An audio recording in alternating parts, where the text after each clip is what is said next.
Morning dears. बात करते हैं आज गोल्ड के पोजीशन की। पहले हम अपनी कल की एनालाइज देख लेते हैं। कल हमने जब गोल्ड को एनालाइज किया तो 26-35 के यहाँ चल रहा था और मैंने ये कहा था कि अगर तो ये इस रेजिस्टेंस एरिया को ब्रेक करता है, शेडो ब्रेक भी करता है, तो ये दोबारा जो है वो 34 का एरिया इंपॉर्टेंट होगा। अब यहाँ पर देखना ये है कि अगर तो ये 34 को ब्रेक ना करे तो फिर यहाँ से इस एरिया को ब्रेक करेगा और ब्रेक करने के बाद इस जोन के आसपास सपोर्ट बना के दोबारा जो है वो अपसाइड 26 51 से 55 का एरिया होगा। और अगर ये भी ब्रेक हो जाता है तो फिर 2667 से तकरीबन जो है वो एक ये छोटा एक जोन बनता है, ये होगा। और इससे ऊपर जो है वो 76 होगा, क्योंकि मैंने यही बताया था कि ये इम्पोर्टेंट जोन है। अगर तो यहाँ से रिजेक्ट रहा गोल्ड तो फिर यहाँ से एक अच्छी खासी सेलिंग हो जाएगी। और अगर इस एरिया को ब्रेक कर देता है तो फिर ये मजीद बाइंग में रहेगा। और मजीद बाइंग जो है वो ज़्यादा से ज़्यादा 76 के आसपास तक हो सकती है, जो आप देख सकते हैं कि इस जोन के बिल्कुल करीब तक गया है और वहां से जो है ये नीचे मूव किया। यहाँ पर देखें काफी क्लियर है, इस एरिया को बिल्कुल एज इट इज इसी तरह ब्रेक किया, फिर इसी तरह सपोर्ट नीचे भी आप देखें 34 से सपोर्ट, फिर इस एरिया को इसने ब्रेक कर दिया था यहाँ पर। तो ब्रेक करने का मतलब यही है कि यहाँ पर चांसेस हैं कि ये मजीद और ऊपर जाए। और ये फिर पूरा जोन ब्रेक किया, पूरा जोन ब्रेक करने का मतलब तो यही होता है कि यहाँ तक।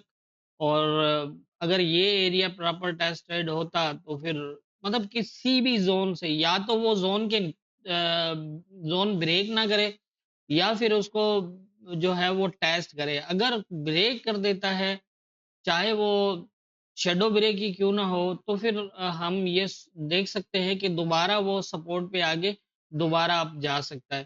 तो इस जोन को भी इसने यहाँ से ब्रेक कर दिया था, तो इसके बाद लास्ट जो रेजिस्टेंस एरिया बच रहा था वो यही था।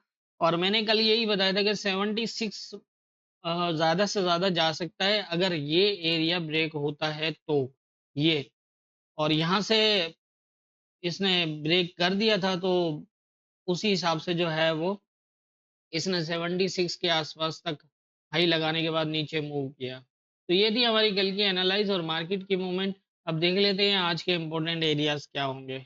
आज के इम्पोर्टेंट एरियाज की अगर हम बात करें तो आज का जो है वो एक यहाँ पर सपोर्ट बनती थी, ये 55 से 54 तक, ये वाली जो अभी तो फिलहाल तो ये ब्रेक कर चुका है लेकिन क्लोज तो नहीं लगे हैं अभी।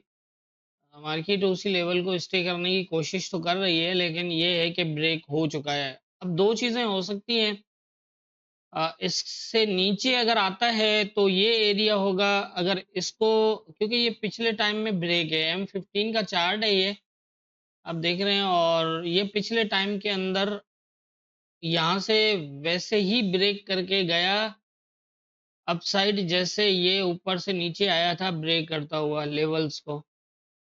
कल भी मैंने दिखाए थे आपको कि कौन कौन से रेजिस्टेंस एरिया था जिनको ये ब्रेक करके और नीचे की तरफ आया है।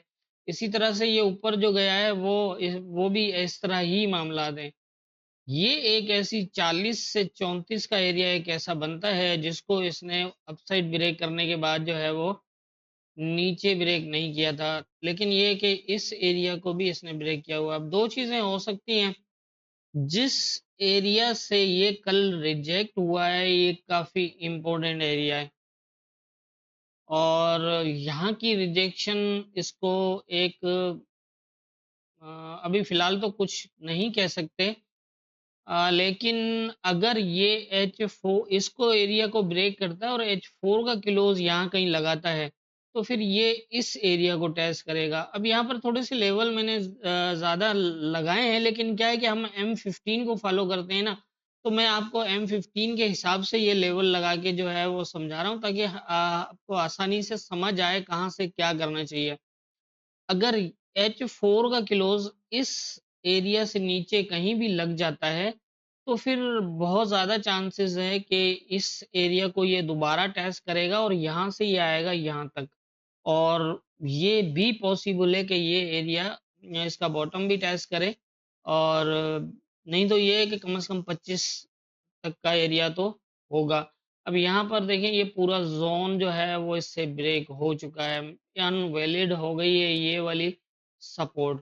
अब 2 चीज़ें हैं, एक तो ये कर सकता है कि ये यहाँ आके इसको अगर शैडो भी लगाता है लेकिन यहाँ से ऊपर जाता है तो फिर यहाँ तक, और यहाँ से भी अगर ऊपर निकलने की कोशिश करता है, ऊपर कैसे पता चलेगा?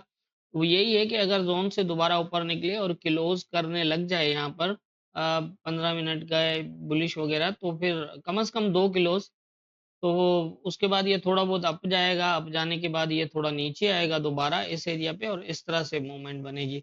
हमेशा याद रखें, मैंने कई बार ये चीज़ें बताई हैं कि अगर कोई ज़ोन ब्रेक हो जाता है तो उसको आप जो है वो किस तरह जज करेंगे, उसका यही तरीका है। अगर तो वो ऑलरेडी ब्रेक है तो सीधा भी जा सकता है, जिस तरह ये ऑलरेडी ब्रेक है तो ये सीधा भी जा सकता है, और कभी-कभी ऐसा होता है कि पीछे की रेजिस्टेंस एरियाज़ जैसे यहाँ पर जो है वो 72 का एरिया तो बनता है, लेकिन ये जो एरिया है 66 67 वाला, इसको इसने अभी जो ऊपर ब्रेक किया था तो उसके बाद जो है वो टेस्ट नहीं किया। इसने ट्राई तो की है, लेकिन ये यहाँ तक जा पाया है, मतलब करीब-करीब गया है, और ये करीब-करीब जाना 2 चीज़ें इंडिकेट करता है। एक तो मार्केट की वीकनेस शो कर रहा है और दूसरा ये शो कर रहा है कि ये नीचे से ऊपर की तरफ आ सकता है। 51 से नीचे 51 से नीचे अगर H4 का क्लोज़ हो जाता है, अभी तो थोड़ा अभी टाइम है, आप देख रहे हैं तकरीबन 34 35 36 मिनट तक अभी बाकी हैं H4 के क्लोज़ में। ओएनडा का चार्ट है ये, और जैसा मैंने कई बार ये बताया है कि हम जो है वो ट्रेडिंग व्यू के अंदर ओएनडा के चार्ट को यूज़ करते हैं, इसी के क्लोज़ H4 के आपको फ़ॉलो करने हैं। तो इसका क्लोज़ जो है वो अब तकरीबन 36 मिनट के बाद लगेगा H4 का। वो अगर 51 से नीचे लग जाता है यहीं कहीं ये ज़ोन ब्रेक करके, तो फिर चांसेस होंगे। आप देखिएगा, हो सकता है कि यहाँ तक जाए और नीचे आ जाए, और ये 40 वाला एरिया अगर इसको शैडो ब्रेक करके और ये दोबारा बुलिश होता है, तो फिर ये ऊपर भी जा सकता है, लेकिन ध्यान रखिएगा बाइंग नहीं करनी है, अगर ये एरिया ब्रेक हो गया तो। और 51 से नीचे अगर H4 का क्लोज़ लग गया तो आप बाइंग ना करिएगा, फिर आपने ऊपर से सेल ही देखना है, और सेल कहाँ से देखना है उसके लिए यही एरिया इम्पोर्टेंट होगा। और एक ये होगा, और अगर ये ज़्यादा नीचे आ जाता है, ज़्यादा नीचे का मतलब ये है कि अगर ये 40 के नीचे आकर यहाँ कहीं क्लोज़ कर देता है M15 का या H1 का, तो ये दोबारा जाएगा 51 तक। आप यहाँ से जो है वो ये वाली ट्रेड देख सकते हैं। इस तरह से 51 से 55 तक का ये ज़ोन बनता है, यहाँ मैंने सिर्फ़ इसका जो है वो ज़ोन का जो बॉटम बनता था वही लिया है। कल जो ज़ोन दिया था यहाँ पर रेजिस्टेंस एरिया का, वो ये 51 से तकरीबन 55 तक बनता है। तो इसको आप इस तरह देख सकते हैं, और फ़िलहाल कंडीशन ये है कि अभी मार्केट फ़िलहाल किसी सपोर्ट पे नहीं है, क्योंकि ये भी सपोर्ट ब्रेक है, इसके नीचे अभी ये सपोर्ट है। अभी यहाँ तक देखते हैं, ये आएगा, इसको टेस्ट करेगा, और ये प्रीवियस ब्रेक करके गया है तो इसको टेस्ट तो करना पड़ेगा। चाहे ये यहाँ से ऐसे निकल जाए तो आके इसको टेस्ट करेगा, और या फिर इसी एरिया से अगर ये रिजेक्ट होता है तो इस तरह टेस्ट कर सकता है। ऊपर जाएगा या नहीं जाएगा वो आप इस लेवल की पोजीशन के बेस पे देखेंगे। इस तरह जिस तरह अगर ये पूरा ज़ोन ब्रेक कर देता है और नीचे क्लोज़ करके स्टे कर देता है तो फिर ये इस तरह होगा। ये तो आपने शायद तकरीबन जितनी भी एनालाइज़ देख रहे हैं आप, उनके अंदर लेवल्स के ऊपर मार्केट किस तरह मूवमेंट करती है और कहाँ पर क्या हो रहा है, ये आप डेली बेसिस पे देख ही रहे हैं। और दूसरा ये है कि आप कोशिश किया करें कि लेवल्स लगाने के बाद अ, एनालाइज़ को देख लें, फिर उसके ऊपर मूवमेंट्स क्या बन एनालाइज़ हमारी किस तरह होती है, कि कौन से लेवल से कहाँ क्या हो सकता है, अगर यहाँ ये कन्फर्मेशन, फिर आप उसको जो उन लेवल्स के ऊपर M15 के मूवमेंट को जज करने की कोशिश करें कि वहाँ पर क्या कन्फर्मेशन है। देखिए हमारे मेथड के अंदर जो है वो क्वांटिटी ऑफ कैंडल ये इम्पोर्टेंट है, ठीक है? कैंडल की जो लेंथ होती है उससे कोई वो नहीं है, चाहे ये M15 का एक क्लोज ही इतना एक कैंडल ही यहाँ से यहाँ तक बना दे, लेकिन अगर यहाँ से ये 4 कैंडल सेल के बना देता है, तो इसका मतलब ये है कि ये चाहे ये एक ही कैंडल इतना स्ट्रॉन्ग ऊपर की तरफ बुलिश में बना है, लेकिन इससे ज़्यादा इम्पोर्टेंट ये 4 कैंडल है। मतलब क्वांटिटी ऑफ कैंडल इम्पोर्टेंट है, लेंथ नहीं है इम्पोर्टेंट। कितना बड़ा कैंडल है, कितना छोटा कैंडल है, इससे कोई हमारे मेथड के अंदर जो है वो फ़र्क नहीं पड़ता। उसकी कोई इतनी अहमियत नहीं है जितनी क्वांटिटी ऑफ कैंडल की अहमियत है। 3 कैंडल, 4 कैंडल इसको। तो आप लेवल्स के ऊपर मार्केट की मूवमेंट डेली बेसिस पे देख रहे हैं। कुछ समझ जहाँ अगर आप कन्फ्यूज़ होते हैं तो आप उसको पीछे जो हमारी एनालाइज़ होती है, उसके ऊपर मूवमेंट किस तरह हुई, हमने क्या जज करा था, कहाँ क्या पोज़ीशन बनी, उसकी वज़ह से बाय हुआ, क्या कहाँ पोजीशन बनी जिसकी वजह से सेल हुआ, किस तरह जो है वो रेजिस्टेंस एरिया। आप देखिए ना, यहाँ पर एक समझने की बात है कि ये इस जोन के आसपास गया है, मतलब 72 के आसपास गया है, लेकिन ये कि हमारा रेजिस्टेंस एरिया 76 था। लेकिन यहाँ देखें कि इस एरिया से मार्केट ने 4 कैंडल सेल के बनाए एक साथ। मतलब ये एक बहुत ही अच्छा इंडिकेशन है कि ये जो इसने हाई लगाया है, इसके आसपास से रिजेक्ट होना है, जो भी यहाँ रेजिस्टेंस एरिया होगा उससे। मतलब ये है कि यहाँ पर हमारी एसएल जो है वो 79 की लगेगी, क्योंकि ये वो जोन है जो ब्रेक नहीं हुआ है।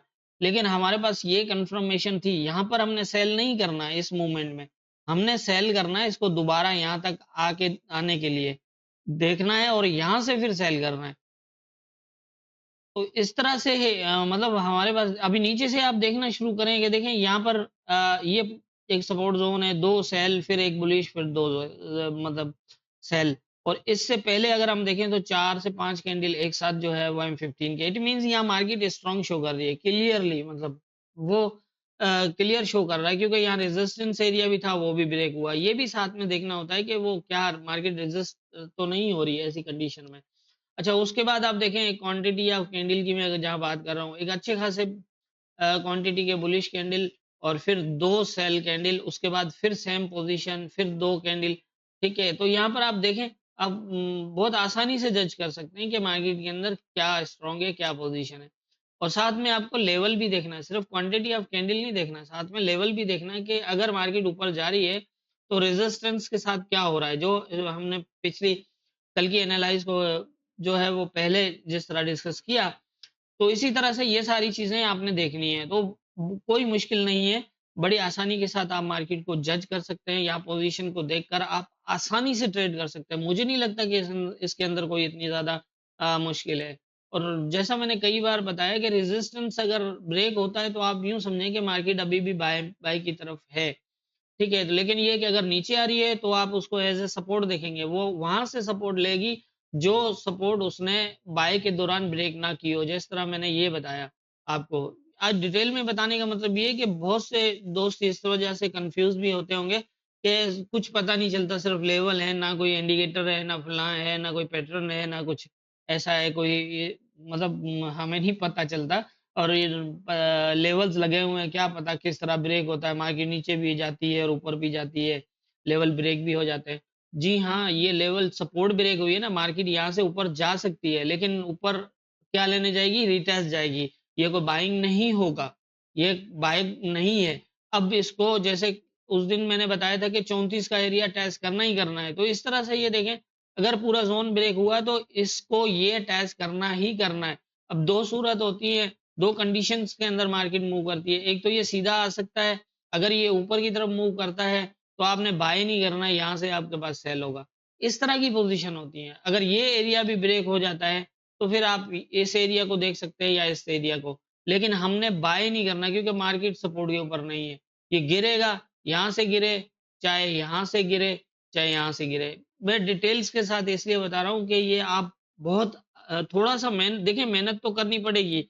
जब तक आप खुद नहीं सीखेंगे कोई भी काम हो, चाहे ट्रेडिंग नहीं बल्कि कोई भी काम हो, जब तक आपको खुद को नॉलेज नहीं होगी, आप किस तरह उसमें कमा सकते हैं या लॉन्ग टर्म जो है वो बैठ सकते हैं। सिग्नल्स और इनके चक्कर में तो कभी भी नहीं, कोई मुमकिन ही नहीं है कि कोई और मेहनत करे, कोई और जो है वो आपको बताए कि ये इस तरह होगा, आप यहाँ से बाय कर लो और ये सेल करो और आप करोड़पति बन जाओ। मुमकिन ही नहीं है। एक तुक्का लगेगा, 2 लगेगा, लेकिन उसके बाद यही नहीं पता। आपको क्या पता, मैं अगर इस तरह से ये एनालाइज़ बता रहा हूँ, तो मेरी आप मुझे आप जज ना करें, मार्केट में एनालाइज़ को जज करें, एनालाइज़ किस तरह होती है, फिर मार्केट उसके अंदर मूवमेंट किस तरह करती है, आप उसको जज करें। तो आपको पता चलेगा कि हाँ, इसके अंदर आपकी अपनी मेहनत भी है, आप मार्केट को लेवल्स के ऊपर फॉलो कर रहे हैं, आप वो समझ रहे हैं। एक सिग्नल्स के ऊपर काम करने वाला क्या मेहनत कर रहा है? कुछ भी नहीं। और दूसरी बात ये है कि जो सिग्नल्स को फॉलो कर रहा है, जो सिग्नल्स देने वाला है, उसको मतलब फॉलोवर्स को क्या पता कि वो कितना बड़ा एक्सपर्ट है। हो सकता है कोई कॉपी पेस्ट कर रहा हो, कोई तुकाड़ी हो, कोई किस तरह काम कर रहा हो। आपकी तो कोई मतलब उसके अंदर मेहनत है, आपको तो पता ही नहीं है ये बाय दिया क्यों है या यहाँ से सेल दिया ही क्यों है। तो आप किस तरह उस फील्ड में कामयाब हो सकते हैं। तो मेहनत तो करनी पड़ेगी, मेहनत के बगैर कुछ नहीं होगा। मैं इसलिए बहुत सी चीज़ें सारी डिटेल के साथ बता रहा हूँ, आसान से आसान करने की कोशिश कर रहा हूँ। M15 तक आ गया हूँ, H4 को हटा के अब कहाँ-कहाँ H4 के बहुत कम एरियाज़ बताता हूँ कि यहाँ पर आप H4 देखें, अदरवाइज़ M15 को फ़ॉलो करें। इतना आसान कर दिया, लेवल्स के ऊपर मूवमेंट किस तरह होती है, वो सारा समझा दिया, एंट्री कहाँ बनती है, किस तरह बनती है, एसएल कहाँ लगती है, उसके लिए भी मैंने वीडियो बना दी है। और अगर आप मतलब लेवल्स के ऊपर काम कैसे करना है, उसके लिए भी वीडियो बनी हुई है और हर हर एनालाइज़ के अंदर मैं सारी डिटेल के साथ बताता भी हूँ। इससे ज़्यादा तो मैं कुछ नहीं कर सकता और कोशिश है मेरी और मज़ीद जितना हो सकता है, लेकिन आपको कर कुछ मेहनत आपको भी करनी पड़ेगी। आप डेली बेसिस पे आज अगर आप मतलब ट्रेड के लिए आ रहे हैं, तो आप अपनी कल की ट्रेडिंग को देखें। आपने कहाँ-कहाँ मिस्टेक्स की हैं, लेवल्स के ऊपर कहाँ जो है वो पोज़ीशन थी और आपने वहाँ से जो है वो गलती की है। या फिर क्या कहाँ पोज़ीशन थी और आपने एंट्री मिस की है, या फिर कौन-सी गलती की है, या फिर कौन-सा ठीक किया है, कौन-सा अच्छा किया है। जहाँ गलती हो रही है आप उसको ठीक करने की कोशिश करें, उसको समझने की कोशिश करें। मुझे उम्मीद है कि आप बहुत बेहतर काम कर सकते हैं। आपको इसमें तो ज़्यादा कोई बड़ी जो है वो चीज़ें ही नहीं है, सिर्फ़ लेवल्स लगाने और लेवल्स के ऊपर मार्केट को फ़ॉलो करना और ईज़िली आप रिलैक्स होके काम करें, कोई इश्यू नहीं है। तो इस तरह ही जो है वो देखा जा सकता है। बाकी बात ये है कि काफ़ी लंबी हो गई है कहानी और वीडियो देखने में तो 4-5 मिनट की वीडियो देखने में भी परेशानी महसूस करते हैं। तो इसका तो पता नहीं है। अगर ये इस एरिया को यहाँ पर अगर ये 51 से नीचे अगर H4 का क्लोज़ कर देता है इस ज़ोन के नीचे, तो फिर इस एरिया को भी शायद ये थोड़ा बहुत शैडो ब्रेक करे। लेकिन आप वेट करिएगा, अगर इस एरिया को ब्रेक कर देता है, वैसे ये ऑलरेडी ब्रेक भी है। तो वेट करिएगा, अगर 51 से नीचे H4 का क्लोज़ लगता है तो फिर वेट करना है। फिर ये शायद यहाँ तक जाना इसका लिए मुश्किल होगा। फिर हो सकता है कि यहाँ से ये रिजेक्ट होके इस तरह हो जाए। ठीक है? ये भी हो सकता है। लेकिन अगर ये इस तरह नीचे उतर गया और 51 से नीचे H4 का क्लोज़ लग गया, ये अभी जो लगना है 25 मिनट अभी बाकी हैं, इसमें ये लग जाए या फिर इसके बाद वाला लग जाए, तो फिर मार्केट बुलिश साइड से हट जाएगी और मुझे लगता है कि फिर 25, 17 और इससे नीचे भी जा सकती है, जो 2600 का लेवल होगा। तो ये ज़रूर देखिएगा, इस तरह की पोज़ीशन होगी। 51 से नीचे H4 का क्लोज़ यूँ समझ लें कि मार्केट को पॉसिबल है कि जो है वो सेल की तरफ ले जाए। यहाँ पर ये पोज़ीशन भी हो सकती है कि ये सीधा आ जाए अगर यहाँ तक, तो यहाँ से फिर ये 51 को इस तरह टेस्ट करेगा और उसके बाद ये आएगा। लेकिन आपने नोट रखना यही है कि पहले ये सपोर्ट ब्रेक करे, उसके बाद ऊपर जाए। हमेशा ज़हन में रखिएगा, अगर सपोर्ट को प्रॉपर टेस्ट करके निकलता है, इट मीन्स कि अगर ये इस एरिया को प्रॉपर टेस्ट करता है, ब्रेक नहीं करता और यहाँ से बुलिश हो जाता है, तो फर्स्ट ये एरिया होगा और अगर इसको फिर दोबारा ये ब्रेक कर गया, तो ब्रेक करने के बाद ये सेम यहाँ तक भी जा सकता है। लेकिन आप इन एरियाज़ में फिर बाइंग ना करिएगा, 51 से नीचे अगर H4 का क्लोज़ लगा, क्योंकि ये फिर अगर इस तरह की पोज़ीशन बनी, तो ये यहाँ से फिर इस तरह आ जाएगा सेम एरिया तक या फिर इससे नीचे भी जा सकता है। ऊपर मैंने जो है वो टॉप यही है, 81 से 85 का एरिया है और ये एरिया 72 ये भी एक लेवल बन रहा है। यहाँ पर याद होगा आपको 72 का मैंने किसी टाइम लेवल दिया था। लेकिन ये है कि इसने थोड़ा-सा शैडो ब्रेक किया हुआ है, तो मैंने ऐज़ पॉसिबल है कि इसको दोबारा ये टेस्ट करे और फिर यहाँ से नीचे भी आ सकता है। इस तरह की पोज़ीशन अभी वन साइडेड तो बात नहीं कर रहा क्योंकि 51 के नीचे H4 का क्लोज़ चाहिए। अगर 51 के नीचे H4 का क्लोज़ लगता है, तो आप मतलब सोच सकते हैं कि मार्केट के अंदर वीकनेस आ चुकी है और ये ऊपर अगर जाता भी है तो जाने दें और रीटेस्ट के अंदर ले एरियाज़ मैंने आपको बता दिए हैं। इट मीन्स के पहला जो है वो इसका रीटेस्ट एरिया ये बनता है और अगर ये इससे भी ऊपर 56 से ऊपर कोई क्लोज करता है तो फिर ये इसका दूसरा रीटेस्ट एरिया 67 का बनता है, लेकिन यहाँ से फिर एक फास्ट जो है वो नीचे की मूव ही लगेगी। लेकिन अगर इस एरिया को एज ए सपोर्ट रखता है और यहाँ से ऊपर निकलता है 51 से नीचे H4 का क्लोज नहीं देता, तो ये फिर जो है वो 72 और 78 या फिर ये ऊपर भी टेस्ट कर सकता है। दोनों चीज़ें नीचे फिलहाल जैसा मैंने बताया था कि 25 को ये शेडो ब्रेक छोड़ गया है, कल भी मैंने ये बोला था, और ये काफ़ी इंपॉर्टेंट रहेगा इसको ऊपर से नीचे बहुत ज़ोर से फेंकने का। तो इस तरह की पोजीशन जो है वो हो सकती है, लेकिन होता ये है कि जो मेजर लेवल्स होते हैं, जिस तरह ये 25 का है, H4 का लेवल है, तो यहाँ पर ऐसे शेडो ब्रेक के बावजूद भी मार्केट एक अच्छी खासी मूव करती है जो कल लगी है। लेकिन ये है कि अब ये ऊपर कहाँ से जो है वो रिजेक्ट होता है, लेकिन बहुत ज़्यादा चांसेस हैं कि 25 आएगा यहाँ से कहीं से भी। तो ऊपर का मैंने पोजीशंस आपको बता दिए हैं। 51 से नीचे H4 का क्लोज आपको इस पोजीशन तक यहाँ इस लेवल्स तक आने की पोजीशन में जो है वो दे सकता है, लेकिन मैंने आपको रिटेस्ट किस तरह होंगे एरियाज वो मैंने बता दिया। बहुत लंबी हो गई है, बहुत अच्छी वीडियो है, बहुत नॉलेज के लिए, बहुत समझ के लिए, आप बहुत अच्छा जो है वो इससे सीख सकते हैं। तो मेरे हिसाब से जितनी मेरी नॉलेज है उसके हिसाब से मुझे आज की पोजीशन यही लग रही है, बाकी होना क्या है ये तो ऊपर वाला बेहतर जानता है। दुआओं में याद रखिएगा।